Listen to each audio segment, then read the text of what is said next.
अब तक हम लोगों ने जितने भी पार्ट्स की चर्चा की उसमें कहीं न कहीं इम्पोर्टेंस ऑफ फिनेंशियल मैनेजमेंट की बात की, चाहे वो फिनेंशियल मैनेजर के रोल के रूप में हो या फिर financial management as a concept को समझते हुए हो।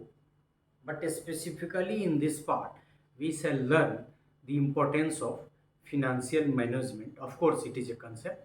So, importance of financial management as a concept. Financial management is important for various reasons as there are certain reasons. It helps organization in financial planning and acquisition of funds.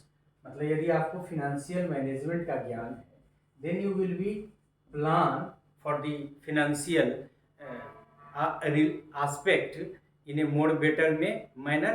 और दूसरी बात कि acquisition of fund के बारे में भी you can do in a better manner. It aids organizations to effectively utilize, allocate the funds received or acquired. एक तो फंड को एलोकेट करना, उसको यूटिलाइज करना, और इन सारी चीज़ों को करने के क्रम में फिनेंशियल मैनेजमेंट का ज्ञान आपके लिए फायदेमंद होगा, आपको मदद करेगा. It supports organisation in making capital financial decisions. और फिनांस से रिलेटेड जैसे ये सबसे बड़े इसके टर्म में हम ये कहना चाहेंगे कि एज एम स्टूडेंट आपको क्यों फिनेंशियल मैनेजमेंट पढ़ाया जा रहा है, क्योंकि आप भविष्य के पॉलिसी से रिलेटेड हैं, कम से कम इंस्टीट्यूशन लेवल की पॉलिसी और प्लानिंग के आप पार्ट होंगे, तो ये नॉलेज आपको सपोर्ट करेगा. बहुत सारी बातें जैसे हमने भी आपको एज ए टीचर ही कहें तो इस शेयर मार्केट का इतना ज्ञान यदि हमको नहीं होता, और ऐसा नहीं है कि ये आज हुआ है, ओवर द ईयर्स धीरे धीरे, तो ये ज्ञान भी जरूरी है. आपके फिनांस से रिलेटेड कोई भी डिसीजन आपको ऑर्गेनाइजेशन के लिए लेना है तो that will help you. It helps in improving the profitability of the organisation.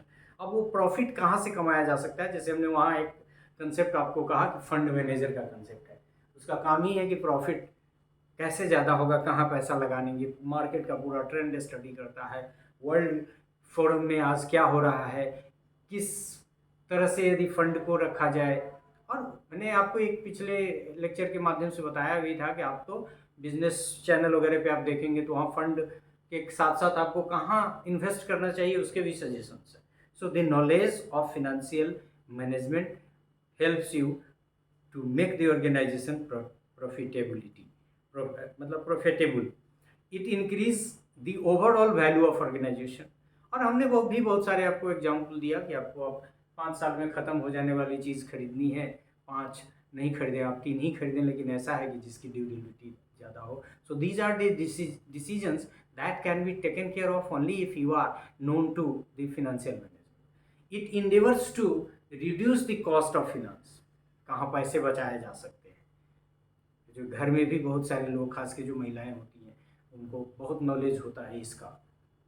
They over the years she learns. It provides economic stability. ठीक है, नॉलेज हेल्प करता है इकोनॉमी स्टेबल होने के लिए, मतलब फिजूल खर्चे से बचाता है, जो डिसियसली यूज़ करता है उससे उसको फ़ायदा होता है. It ensures sufficient availability of fund.